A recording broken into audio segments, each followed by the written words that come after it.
por supuesto, La Rioja, si lo considera necesario, va a decir y va a dar el paso de la obligatoriedad, que no necesita el aval de una ley nacional, tal y como ha pasado en otras comunidades autónomas. Primero, rigor científico, primero consulta y respeto a los técnicos que han demostrado que saben lo que hacen, y a partir de ahí, en el Consejo Interterritorial, se llega a ese consenso.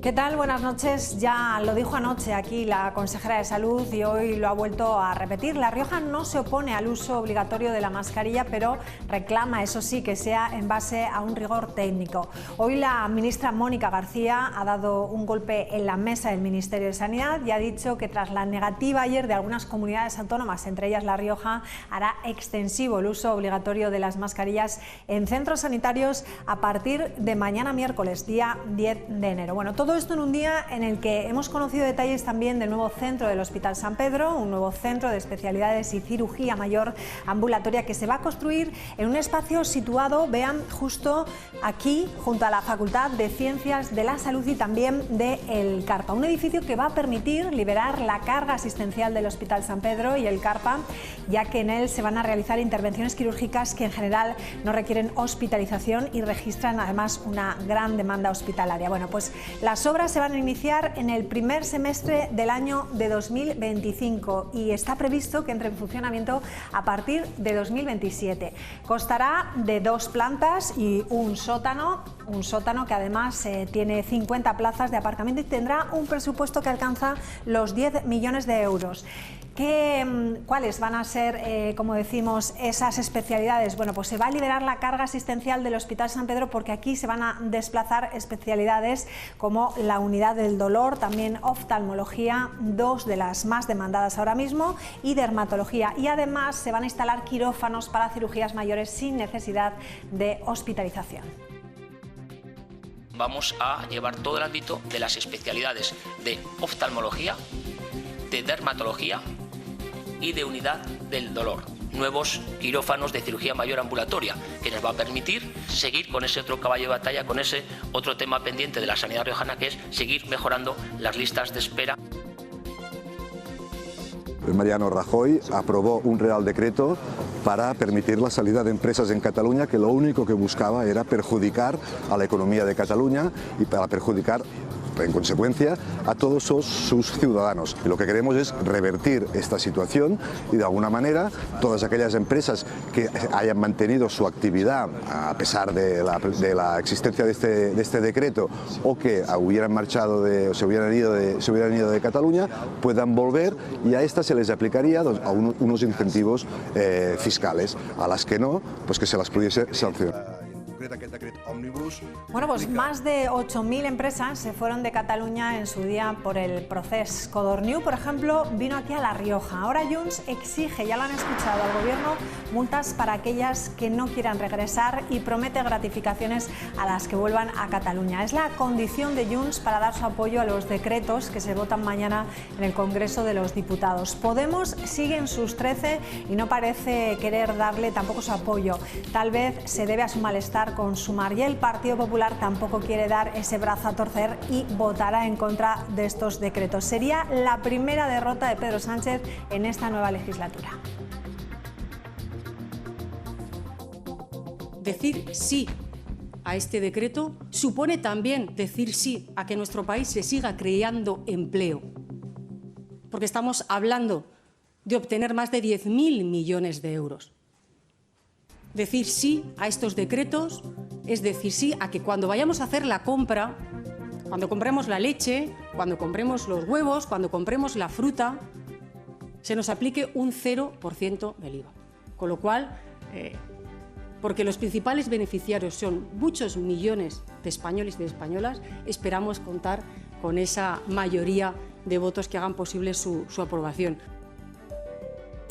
Y es que la aprobación o no de estos decretos afectará sin duda a nuestras facturas en casa. Y es que el 31 de diciembre finalizaron las ayudas que el Gobierno dio al IVA de la electricidad y también del gas. Así que desde este 1 de enero volvemos a ese porcentaje que teníamos antes. El IVA de la electricidad sube al 10% y se mantiene al 21% para los suministros con más de 10 kilovatios de potencia. En el caso del IVA del gas se va a volver al porcentaje inicial de forma progresiva, es decir, los 3 primeros meses va a subir al 10% y desde el 1 de abril de este año volverá al 21%. Además, tienen que saber que el impuesto eléctrico, ese impuesto especial que grava el consumo de electricidad, va a tener la subida aún más escalonada que estos anteriores que estábamos hablando. Los 3 primeros meses del año lo pagaremos al 2,5%, desde el 1 de abril al 30 de junio será del 3,8% y para el último semestre del año está aún sin especificar. Bueno, pues quédense con estas cifras que enseguida nos las explica con detalle un experto que estará con nosotros aquí en el programa. ¿Y qué más cosas vamos a hablar hoy en el programa? Bueno, pues hablaremos de la oferta de viviendas de uso turístico que se ha duplicado en los últimos 5 años. Vean, estamos hablando del casco antiguo de la capital, de 287 pisos turísticos que teníamos en 2018, hemos pasado a 641 en el año 2023. Debido a ello, el Partido Socialista de Logroño ha presentado hoy una moción para establecer una moratoria de 2 años en la concesión de las licencias de vivienda de uso turístico en el casco histórico de la ciudad. Tal y como ha apuntado su concejala Esmeralda Campos, el PSOE quiere evitar que en el casco antiguo se convierta en un decorado turístico y asegura también que la ciudad está a tiempo de evitarlo, porque en estos momentos, de todos los edificios que hay en el casco antiguo, el 20% de ellos contienen algún piso turístico. Lo que creemos es que hace falta una reflexión profunda de qué modelo de ciudad queremos, porque debemos potenciar el uso de las viviendas para uso residencial. Más del 20% de los edificios del casco histórico ya están destinados a uso turístico y esto afecta de manera muy negativa a la ciudad, no solamente porque se pierden viviendas, sino porque también en el comercio local, cada comercio que desaparece se convierte en un comercio destinado única y exclusivamente para los turistas, y queremos evitar que Logroño sufra lo que les ha pasado a otros cascos históricos, que es que se vacíen de vida y se conviertan en meros decorados para los turistas. Dado que el centro histórico es una de las grandes preocupaciones de todos los grupos municipales, contará con el consenso y será aprobada, esperemos, por unanimidad por todos los grupos municipales. Bueno, pues en unos instantes hablamos de todos estos asuntos. Tras la publicidad nos centraremos en desvelar esas nuevas facturas de la luz y el gas en nuestro hogar. Despejaremos nuestras dudas y lo haremos con un colaborador de esta casa, con David García, responsable y director de la empresa Brenner, especialistas en el asesoramiento de la adquisición, gestión y aprovechamiento de la energía para empresas e instituciones. No se vayan, enseguida les damos todos los detalles.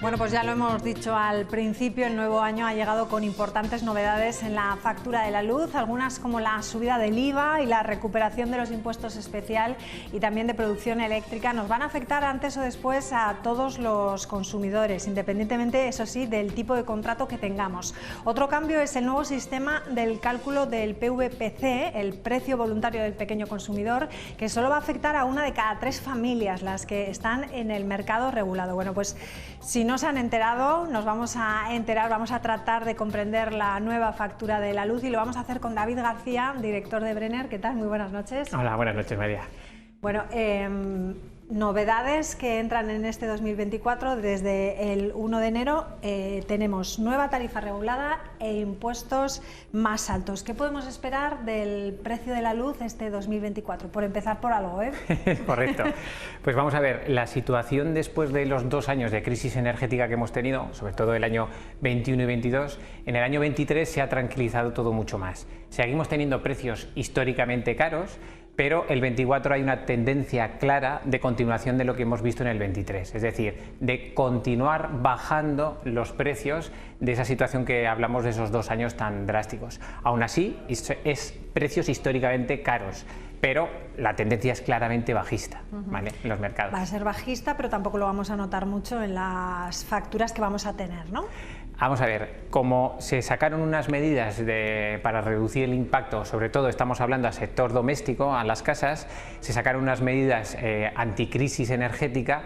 El Gobierno ha considerado en estos momentos que con esta bajada de los precios de las materias primas de la electricidad y el gas, pues es el momento de empezar a recuperar, sobre todo en la factura, aquello que ellos pueden tocar, como son los impuestos. De ahí viene el tema del IVA y sobre todo del impuesto eléctrico, pero es básicamente impuestos. Mientras que digamos que sube esa parte, la parte de la energía baja, entonces digamos que compensamos. ¿Vamos a esperar que se incrementen los precios? Pues al final el IVA está en un 5% y va a pasar a un 10% y luego volverá al 21%. Lógicamente el peso del IVA y del impuesto eléctrico en las casas tiene mucho peso, ¿vale? Tiene peso, mientras que la materia prima, pues depende de la metodología o de dónde estemos y de la negociación que hagamos, pues puede pesar más o menos, pero al final digamos que subirá un poco por los impuestos.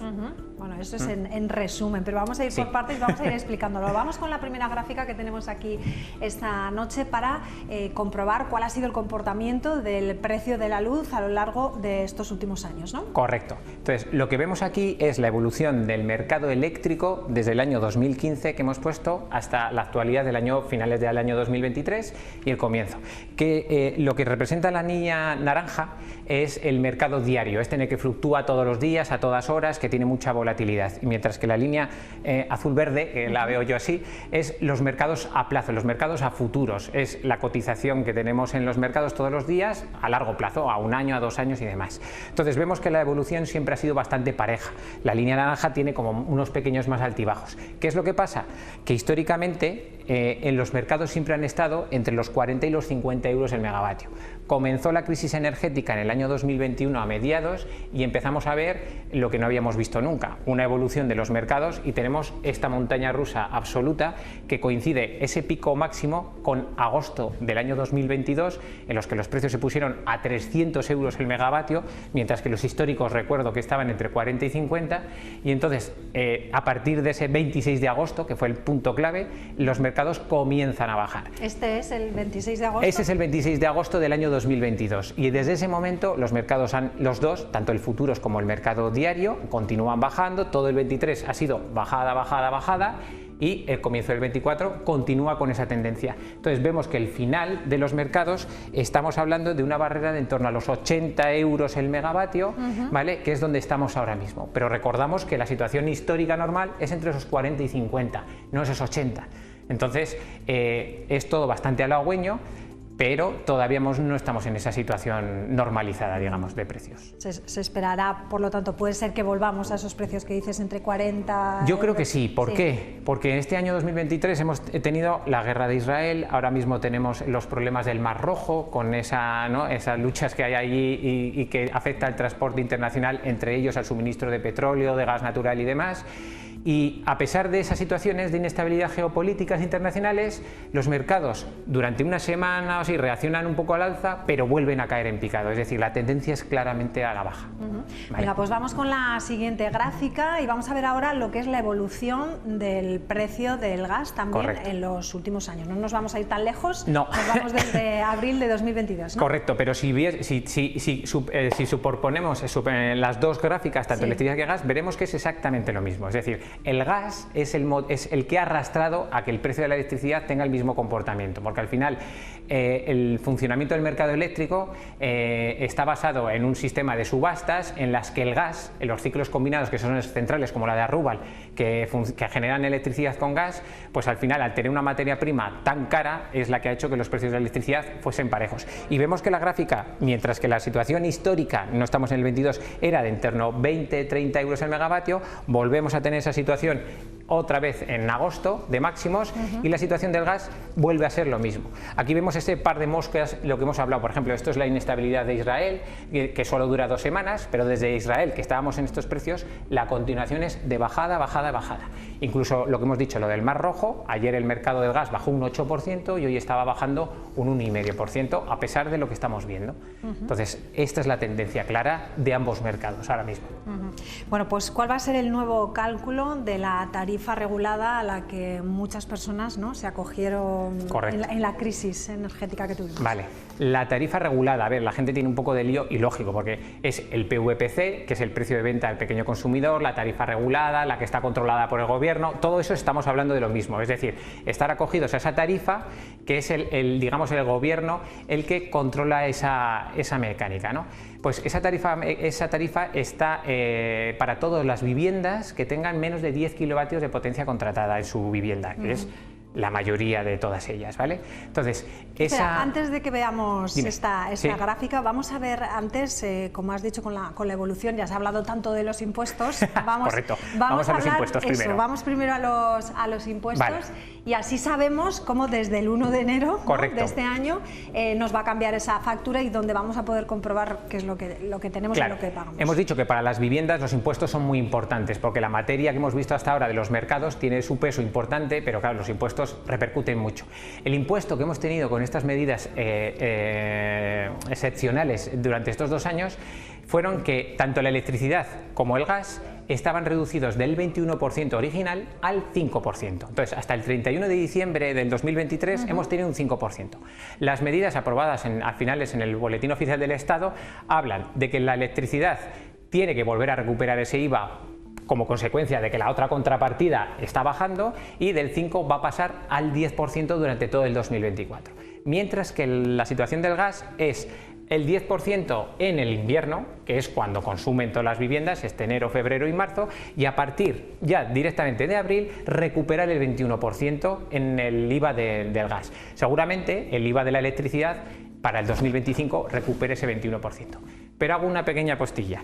Todo esto, si mañana se aprueban los decretos que hay establecidos por el gobierno, porque si mañana no se aprueban, todo esto se queda en el limbo y no sabremos qué pasa con esto. Estamos ahí viendo qué va a pasar mañana, para bien o para mal, no sabemos muy bien qué va a pasar. Sí, bueno, directamente esto pasaría, en vez de un 10 veríamos aquí un 21, ¿no? Claro, porque el 5% tenía en el boletín oficial anterior fecha límite 31 de diciembre del 2023. Si mañana no se aprueba, automáticamente las comercializadoras eléctricas deberían facturar enero a ese 21%. Entonces hay una indefinición tal que no es buena, o sea, esto jurídicamente no es bueno para nadie el no saber qué se tiene que hacer, pero esa sería la situación. Pinta mal la aprobación. Bueno, eso parece. Vamos con el otro impuesto que también sale, y es el más nuevo también que tuvimos, ¿no? El impuesto eléctrico realmente es un impuesto que casi nadie hace caso, pero que históricamente siempre ha estado en el 5,1127%, o sea, un 5%, es un impuesto de la electricidad que se paga en todos los suministros eléctricos y en las viviendas también. Como medida excepcional, para afrontar la crisis, lo que se hizo fue bajar del 5% al 0,5%, es decir, casi residual. Y al igual que el IVA, pues lo que plantean ahora es una recuperación gradual del impuesto eléctrico, haciendo que durante el primer trimestre del 2024 ese 0,5 pase al 2,5 y a partir del segundo trimestre pase al 3,8, y lo que no queda claro es que pasará en el segundo semestre, pero lo más probable es que pase al origen, al 5,1127%, que era el que teníamos hace 2 años. ¿Vale? Venga, pues vamos, bueno, estamos hablando eso, de que mañana se aprueben esos decreto ley, y esta sería lo que nos tendríamos que fijar en la nueva factura. Correcto. Vamos con la tarifa regulada. Eso es. Vamos a ver el gráfico. En las casas, estos son los impuestos que vamos a pasar a tener, y ahora hablamos de un cambio en todas aquellas viviendas que estén acogidas a la regulada. Hasta ahora, hasta el 31 de diciembre, la regulada, desde el año 2014, el 100% de lo que nosotros pagábamos estaba indexado al mercado diario. Es decir, teníamos total volatilidad en el 100% de nuestra factura. ¿Por qué? Porque desde el año 2014 se planteó ese seguimiento y todo ha funcionado muy bien, hasta que vino la crisis, y entonces las viviendas su precio estaba indexado a un mercado que es súper volátil todos los días, todas las horas, y directamente repercutía en agosto del 2022, si el precio del mercado mayorista era 300, nosotros en casa pagábamos ese valor de 300. Si al mes siguiente era 100, 100. Si al mes siguiente era 150, 150. Entonces, España, todas las viviendas estaban muy condicionadas a la evolución de ese mercado. Y pegados además al ordenador mirando a ver cómo está el precio de la luz hoy, era todos los días. Siempre hablo como la prima de riesgo de los años 2008, pero en vez de la prima de riesgo lo que teníamos en las noticias era el precio de la electricidad. Sí. ¿Vale? ¿Qué es lo que pasa? ¿Cuál es la nueva mecánica? Vale, para proteger al consumidor lo que se hace es, vale, en vez de coger el 100% indexado a ese mercado volátil, durante el año 2024 va a ser el 75% de la misma situación y el otro 25% va a estar referenciado a cómo cotizan los mercados a futuros, es decir, como que el 25% va a ser un precio fijo y el 75% va a ser variable. Esto lo utilizan como herramienta para no estar tan influenciados por esa volatilidad del mercado. El año 2025 gradualmente el 40% estará fijado por el gobierno en base a cómo cotizan los mercados a futuros y el 60% indexado. Y en el 2026 prácticamente será mitad y mitad, 55 fijo, 45 indexado. Esto es una herramienta para proteger al usuario de estos vaivenes. ¿Qué es lo que pasa?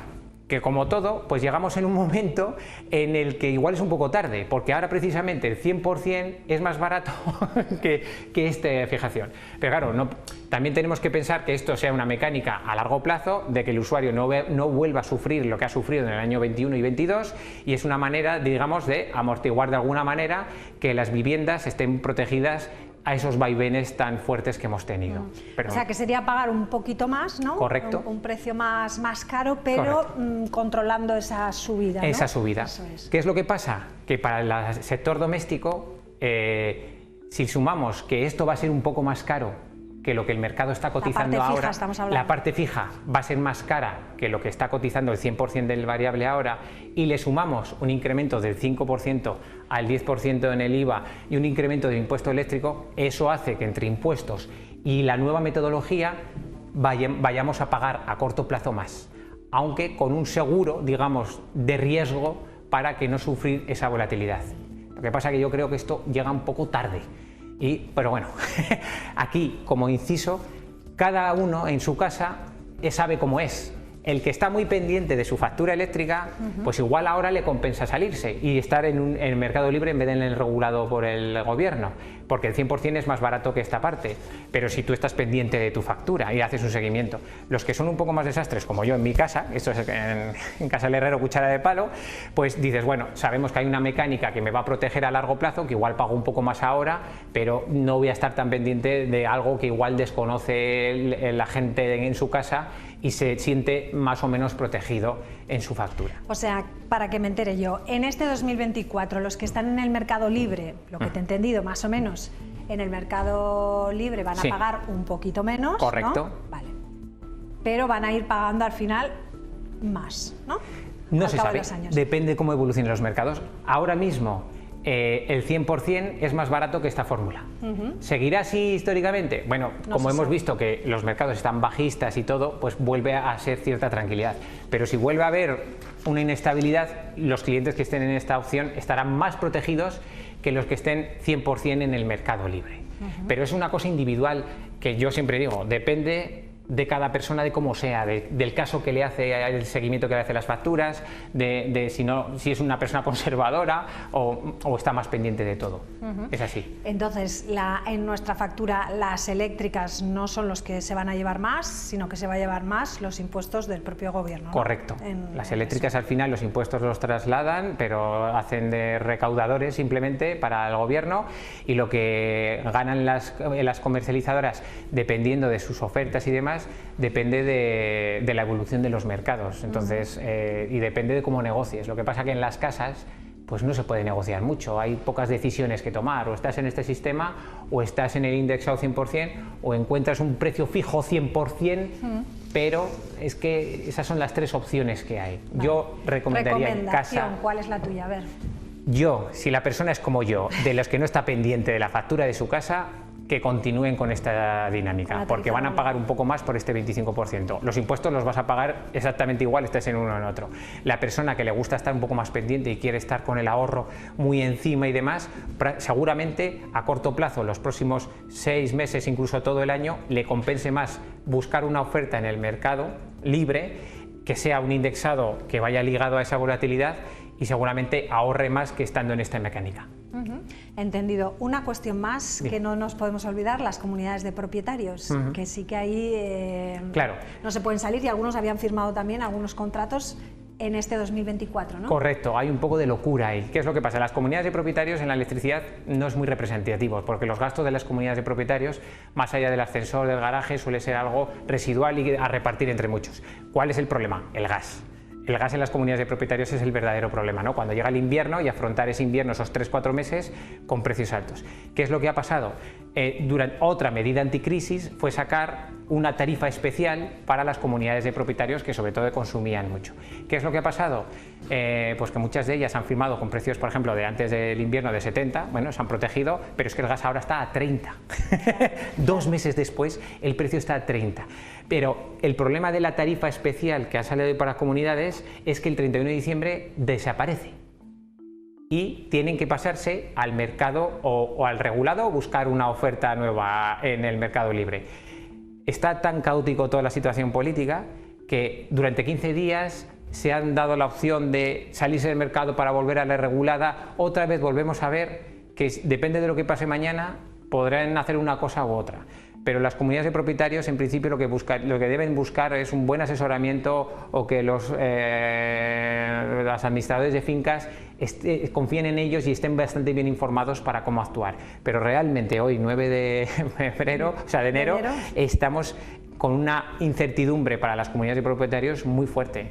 Pero yo recomendaría estar indexado al gas, porque está a 30. Y eso es mucho más barato de lo que hemos tenido en los últimos 3 años. Indexado, ¿vale? Que es esta parte azul que estábamos viendo. Correcto, 100% indexado. ¿Vale? Pues si no, que te llamen. Bueno, nos llamen. Que te llamen. David, te invito a que vengas con nosotros a la tertulia ahora, porque la actualidad está tan caliente como el gas. Sí. Así que nos vamos un momentito a publicidad y enseguida regresamos con la tertulia. Hasta ahora.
9:29 de la noche, vamos ya con la tertulia y saludamos a Pedro Muro. ¿Qué tal? Buenas noches.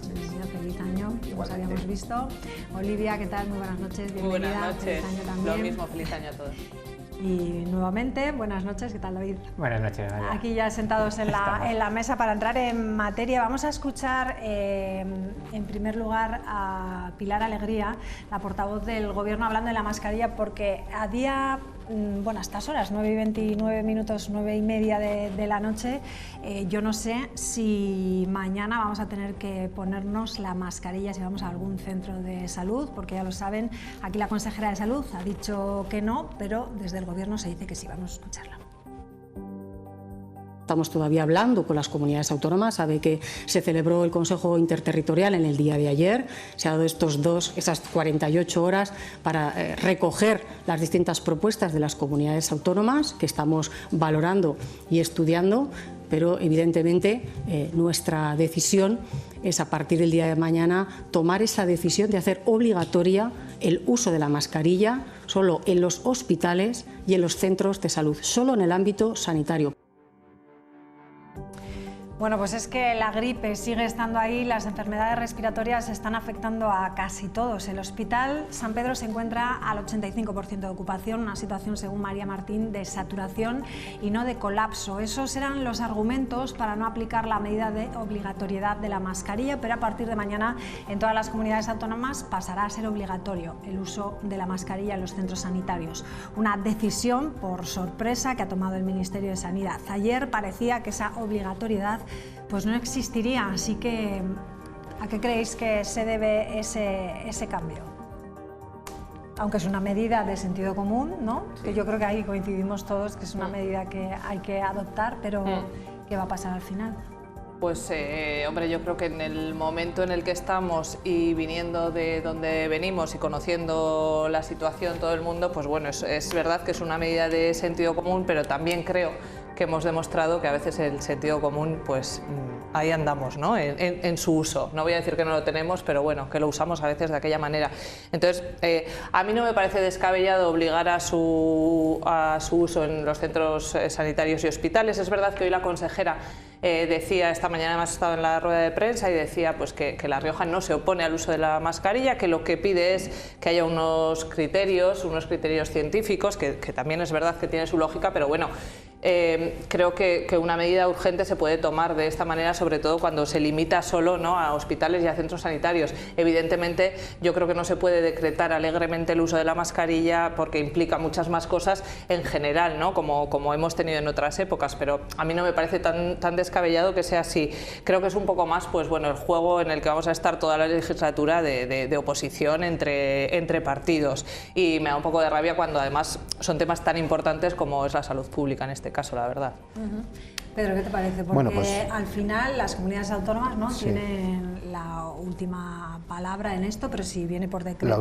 La última palabra, que hemos visto que no es así, ¿no? Decía la portavoz del Gobierno, Pilar Alegría, que estaban en diálogo con las comunidades autónomas, pero que la decisión estaba tomada. O sea, el Gobierno del diálogo y del consenso parece que en este tema pues no se lo aplica, pero bueno, de cualquier forma, lo que se decía desde aquí de La Rioja, el tema de que aquí no tenemos una incidencia tan elevada como en otros lugares, pues nos va a suponer que tengamos que pasar por la misma medida todos, ¿no? El café para todos, pues venga bien o mal, pues bueno, esperamos que sea para bien y que nos frene también esa posible ola o incremento de la incidencia, ¿no? Pero bueno, sí que se ve con un cierto desconfianza, ¿no?, este diálogo no diálogo.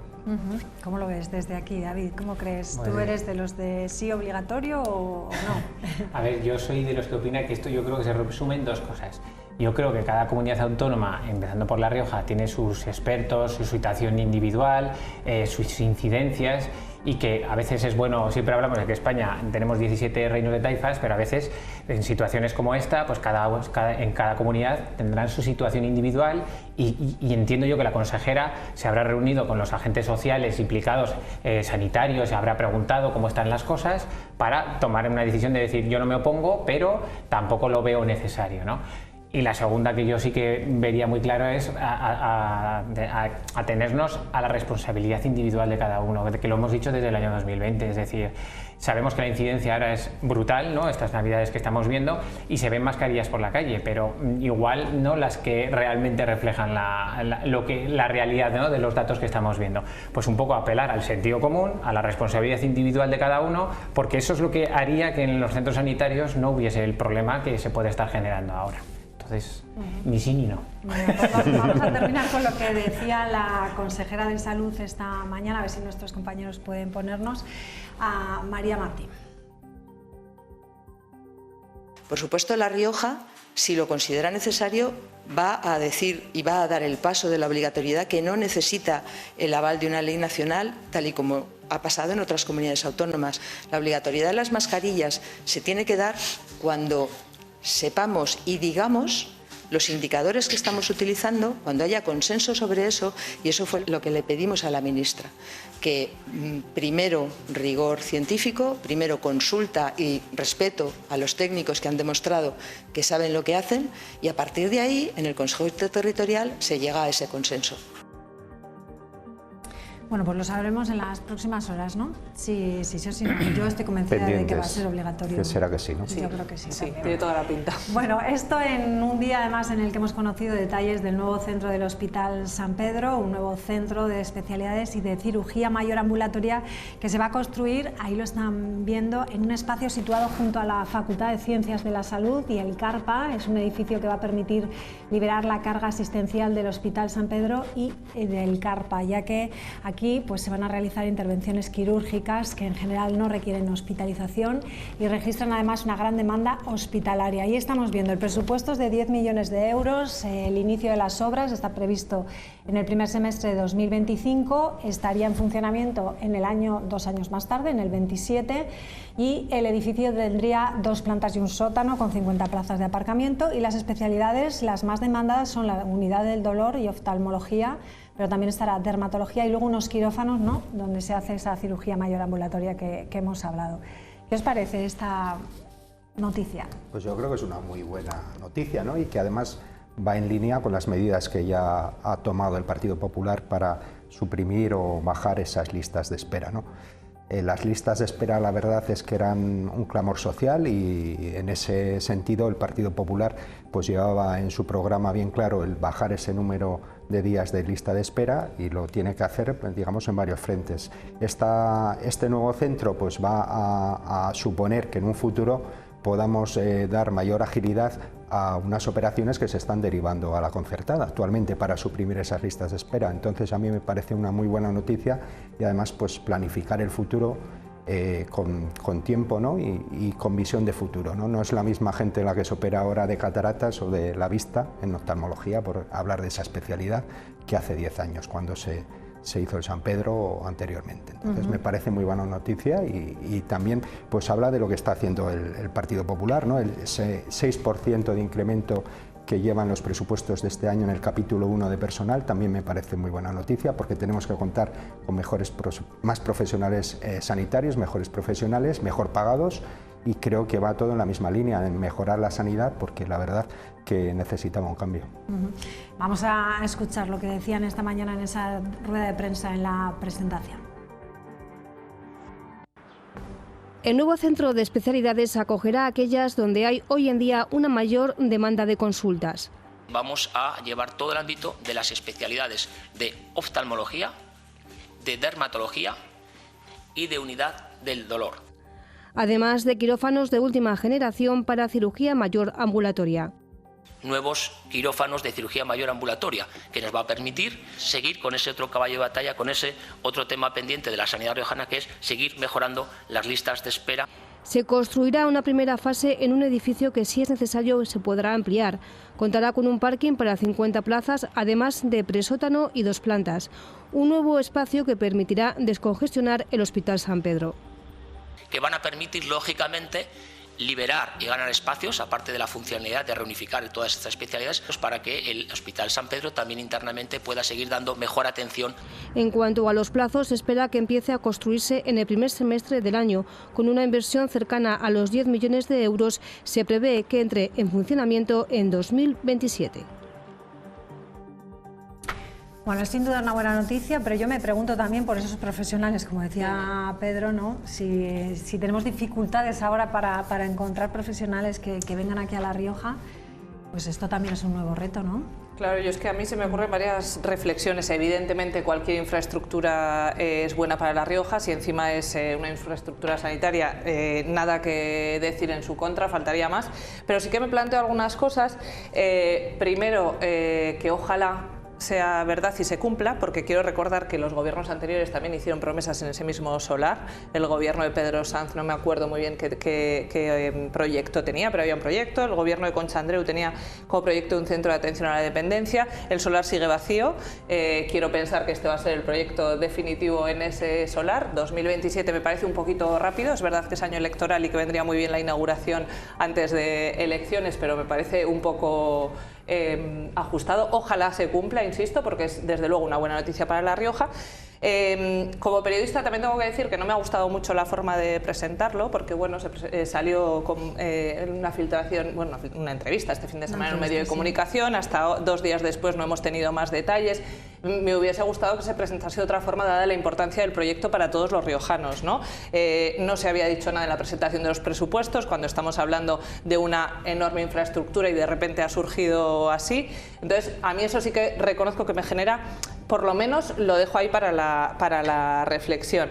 Va a estar en 2027, desde luego a medio o largo plazo va a ser algo bueno para La Rioja, pero ¿qué pasa con el problema del corto plazo? De eso no se habla nada, ¿no? Resulta que cuando estamos con un problema sanitario por la situación que tenemos ahora, lo siento, pero para mí es inevitable pensar mal en esa cortina de humo de lanzamos un gran proyecto bueno para La Rioja y hablamos de lo que va a haber en 2027. El personal, ¿qué va a pasar? No lo sé. La realidad es que ahora, yo este fin de semana, el sábado, intenté pedir cita con el pediatra y me dan el viernes que viene. La atención primaria tiene un problema. Es verdad que aquí hay un gran presupuesto, que se ha aumentado el presupuesto en algunas partidas, pero en atención primaria se ha reducido un 4% el presupuesto y hay un evidente problema en atención primaria. Entonces, a mí lo que me preocupa es que más allá de este proyecto a medio o largo plazo, que será bueno, quiero ver también cómo se va a cubrir toda esa necesidad de personal que va a generar, porque es evidente que cuesta cubrir ahora mismo ese tipo de plazas, y me gustaría que se pusiese ahora mismo también una solución a la situación actual, que no tengamos que esperar eso. Y luego, una lectura más, a mí me parece más una ampliación del CARPA que del Hospital San Pedro, porque no es un centro hospitalario, no va a tener camas de hospital, es un centro de cirugía ambulatoria y de atención especializada en estas especialidades concretas. Dicho esto, me parece estupendo, pero sí que lanzo esas reflexiones porque me parece que hay que hacer también esa lectura. ¿Alguna reflexión por aquí, por este lado? Bueno, yo lo que tengo claro, y no solamente es el tema sanitario, el 2020 ha tensionado absolutamente todo. Y el sistema sanitario pues ha sido una auténtica locura, y 3 años después seguimos viendo, bueno, como hemos hablado de las mascarillas, que sigue estando en presencia, ¿no? Tenemos un sistema sanitario del que creo que tenemos que sentirnos súper orgullosos, porque sales de España y esa es la realidad, a pesar de que en los últimos años hemos sufrido como no han sufrido otros países, pero tenemos un sistema sanitario, como muchas otras cosas en este país, que somos muy buenos. Y entonces, yo ahí estoy de acuerdo con Pedro, en el que hacer una planificación en un sistema, aunque sea una infraestructura, a 3-4 años, pues es algo positivo, y ahí tengo que ser claro. Ya no sé, no me meto porque claro, la noticia es tan nueva que tampoco se sabe mucho, pero está claro que una buena planificación está ahí. Sí que es verdad que el problema es que no hay sanitarios, que no hay enfermeros, que no hay médicos, y eso no es una cosa que solamente en La Rioja tenemos. Además, el problema, yo creo que no somos un polo atractivo precisamente para atraer, somos de los últimos en la cola en esto. Entonces ahí sí que habría que ver cómo incidir para atraer todo ese personal. Es que nos faltan fontaneros, electricistas, nos faltan de todo, no aquí en Europa. Pero bueno, la noticia en sí a mí me parece muy positiva. O sea, yo ahora sí lo veo. Bueno, vamos a cambiar de asunto. Vamos con eso, bueno, con esa cita de mañana, todos pendientes a ver qué va a pasar en el Congreso de los Diputados, y hoy Junts conocíamos la noticia de que pedía esto. Vamos a escucharlo.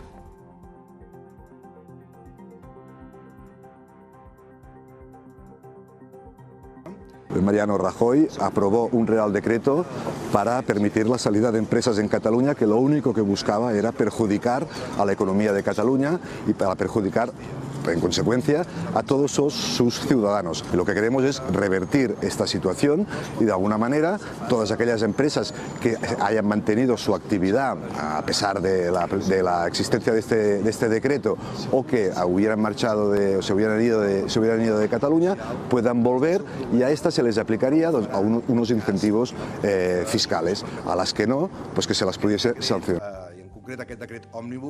Bueno, pues más de 8.000 empresas se fueron de Cataluña durante el proceso. Codorniu, por ejemplo, vino aquí a La Rioja. Ahora Junts exige, ya lo han escuchado, al gobierno multas para aquellas que no quieran regresar, y promete también gratificaciones a las que vuelvan a Cataluña. Es la condición de Junts para dar su apoyo a los decretos que se votan mañana en el Congreso de los Diputados. Podemos sigue también sus 13 y no parece que le dará tampoco su apoyo. Tal vez se debe a su malestar con Sumar, y el Partido Popular tampoco quiere dar su brazo a torcer y votará en contra de estos decretos. Sería la primera derrota de Pedro Sánchez en esta nueva legislatura.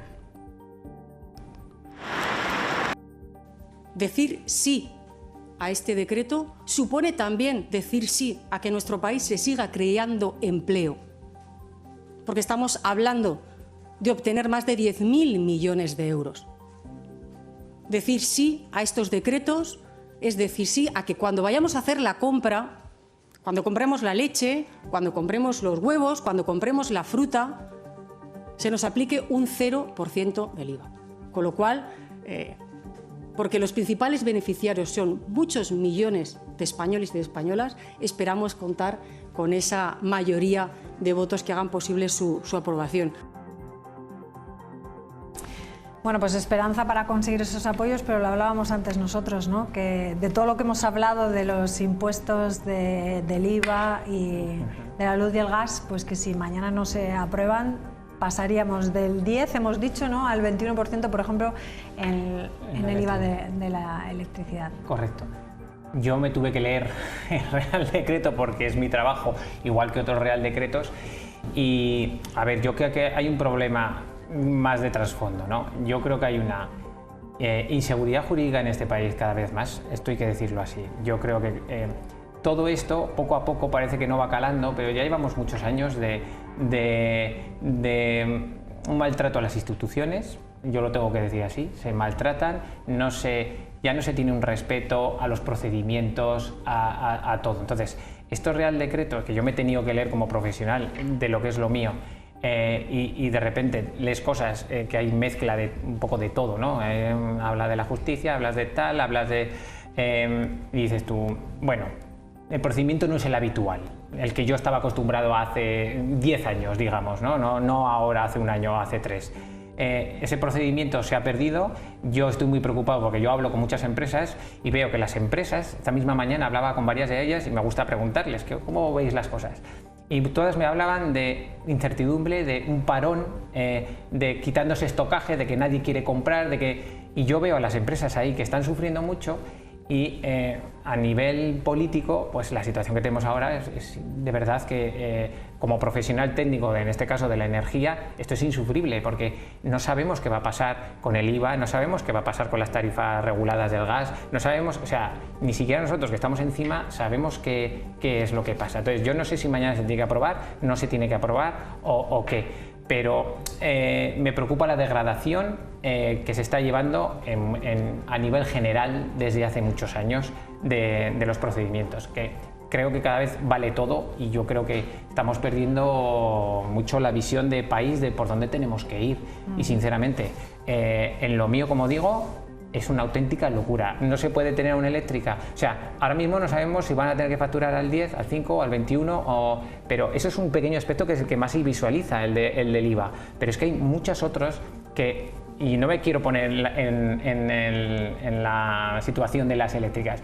Tú sabes lo que supone, esto es una tontería, adaptar los sistemas, todo el día cambiando, es que de verdad que sufre mucha gente esta incertidumbre en el día a día.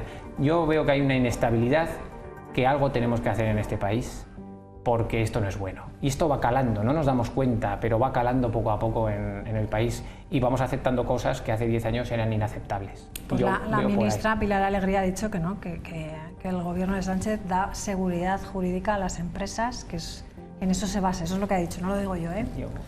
Una cosa es lo que dice y otra es lo que hace, ¿no? Que estemos ahora a las 10 menos 10 de la noche sin saber si mañana nos vamos a poner o no las mascarillas en los centros de salud y hospitales, que puede ser una anécdota, pero sin saber las empresas y las familias qué IVA van a pagar de la luz, que es una parte muy importante del presupuesto, tanto de empresas como de familias, pues nos deja un país como el que tenemos, ¿no? Donde no solo es la inseguridad jurídica, sino la inseguridad de hacer planes en la vida del ciudadano, ¿no? El IVA de la energía no es ninguna tontería para el bolsillo de los españoles y hoy no sabemos lo que va a pasar mañana.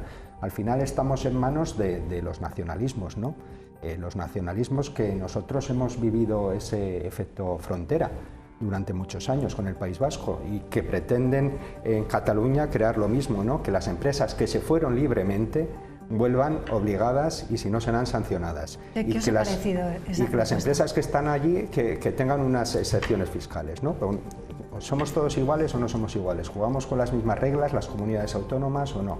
los nacionalismos y el poder que tienen ahora mismo en el panorama nacional, pues como bien decíais, nos llevan a esto. A mí es que todo esto me parece un profundo ejercicio de responsabilidad política y no lo limitaría al Partido Socialista, porque me parece quedarnos en la superficie. Creo que estos días, estas últimas horas, estamos viendo un ejercicio de irresponsabilidad absoluta que no hace más que alejarnos más y más de la clase política, y evidentemente eso también tiene un reflejo en lo que pasa en el país, en lo que pasa en la judicatura, en absolutamente todo. Porque la propuesta de Junts me parece un cuadro de comedor que no hay por dónde cogerla, como tantas otras, ¿no? Es el Partido Socialista, es el precio que está pagando por este pacto de gobierno, estar sometido a ese tipo de propuestas que no hay por dónde cogerlas.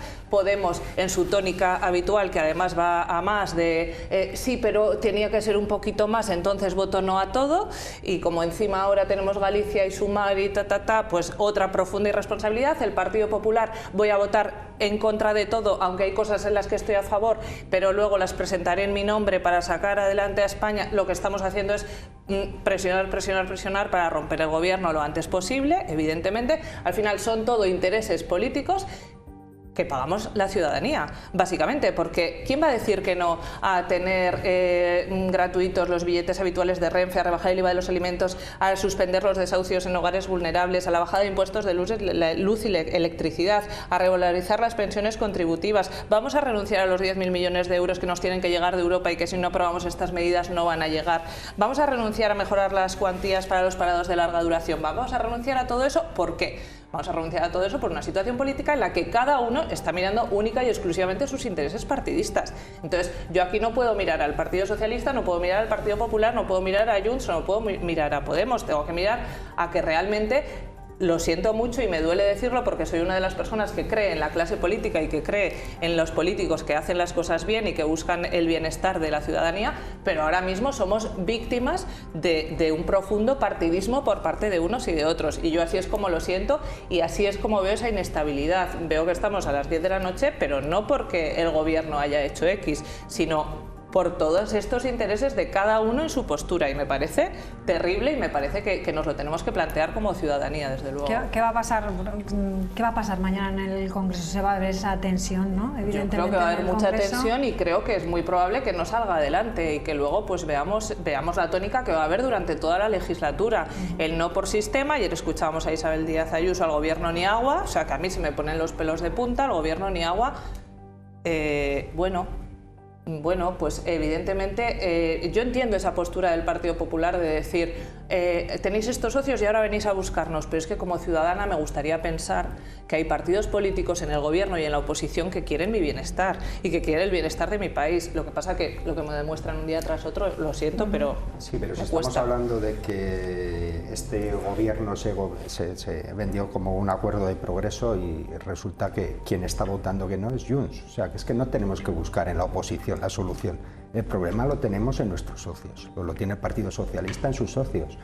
Yo pienso que mañana se va a aprobar, que sobre la campana dirán que sí a todo, y que será la tónica que vivamos en los próximos años, porque tampoco auguro, como hay mucha gente que dice, esta legislatura va a ser corta, ¿no? Esta legislatura les interesa a los nacionalistas, y una repetición electoral o una convocatoria electoral en el corto medio plazo pues sabe que tendría un resultado desastroso para sus intereses y que no podrían ser llave de nada, con lo cual van a estirar el chicle, estarán hasta el último minuto con este acuerdo y con todos, que igual el problema es, como decíamos antes, el llevar tantas cosas en el mismo saco, aprobar al Congreso, mezclar unas cosas con otras para ver si todo así cuela, ¿no? Y cosas tan positivas como las que hemos hablado aquí, que interesan tanto a la ciudadanía, con otro tipo de cosas. Yo creo que hay que legislar no por real decreto y convalidando todo, sino hay que hablar claramente y ley por ley y medida por medida. Bueno, pues nos queda nada, 2 minutos, pero sí que me gustaría preguntaros qué os parece la situación del casco antiguo de Logroño. Con tanto piso turístico que tenemos, dicen que de todas las viviendas que hay, el 20% dentro del 20% hay un piso turístico, que eso es muchísimo. El Partido Socialista ha pedido una moratoria, cosa que también, si hago una reflexión, también me sorprende que la pidan ahora y no la hagan antes, pero bueno, algo está pasando en el casco antiguo de Logroño, porque se están incrementando los pisos turísticos y hay que hacer, yo creo que sí, que estaría bien una moratoria. Yo creo que también, pero lo que está claro es que los tiempos avanzan, que es una barbaridad, como se suele decir, y es que no tenemos un sistema legislativo regulatorio capaz de avanzar a la misma velocidad que avanza en los taxis, los repartidores de comida, los pisos. Siempre el sector privado o la gente va mucho más rápido, mete el dinero en lo que ve una oportunidad y siempre la regulación va muy por detrás. Entonces pasan estas cosas. Por lo tanto, igual es bueno frenar un poco. A mí me preocupa muchísimo porque se están vaciando los centros de las ciudades. Logroño no es una isla, pasa exactamente lo mismo. Se duplican los pisos de alquiler turístico, pero a la vez la población que vive habitualmente en el casco antiguo va bajando. Todo eso tiene su repercusión. Hay gente a la que están echando de sus casas, que eso es lo que preocupa realmente, ya no tanto la imagen de la ciudad, sino la gente que tiene que salir de sus casas. Por supuesto, creo que hay que hacer algo, no sé si es la moratoria, no sé si hay que limitar de alguna forma. Me ha sorprendido también la propuesta de Vox, que plantean un número máximo de viviendas por titular y plantean un máximo de licencias del 10%, vuelve a demostrar que Vox copia-pega, porque aquí ya son más del 20% del casco antiguo, con lo cual esta propuesta se les queda corta antes de presentarla. Pedro. Bueno, me parece que hay que tomar medidas, evidentemente, que los cascos antiguos, no de Logroño, de toda España, de todo el mundo, este es un fenómeno global, ¿no? Al final, las aplicaciones móviles han facilitado que un particular alquile un día su casa, ¿no? Y ese fenómeno es imparable. ¿Hay que regularlo? Sí. ¿Hay que hacer una moratoria? Sí. ¿Es momento de hacerla? Seguramente sí. Lo que no veo que sea momento por parte de la oposición, después de haber tenido 4 años en los que se ha duplicado, con una pandemia de por medio, se ha duplicado el número de pisos turísticos en Logroño, pues esta medida me parece por lo menos de tener poca vergüenza, ¿no? De salir con esto ahora. Si esta va a ser la oposición que van a hacer, pues madre mía. Bueno, pues ahí queda ese debate que podemos tratar también cualquier otro día. Muchísimas gracias a los tres, se nos ha acabado el tiempo. Gracias como siempre, buenas noches. Gracias. Y a todos ustedes les dejamos ya con Montse Catalán y Hecho en La Rioja. Adiós, buenas noches.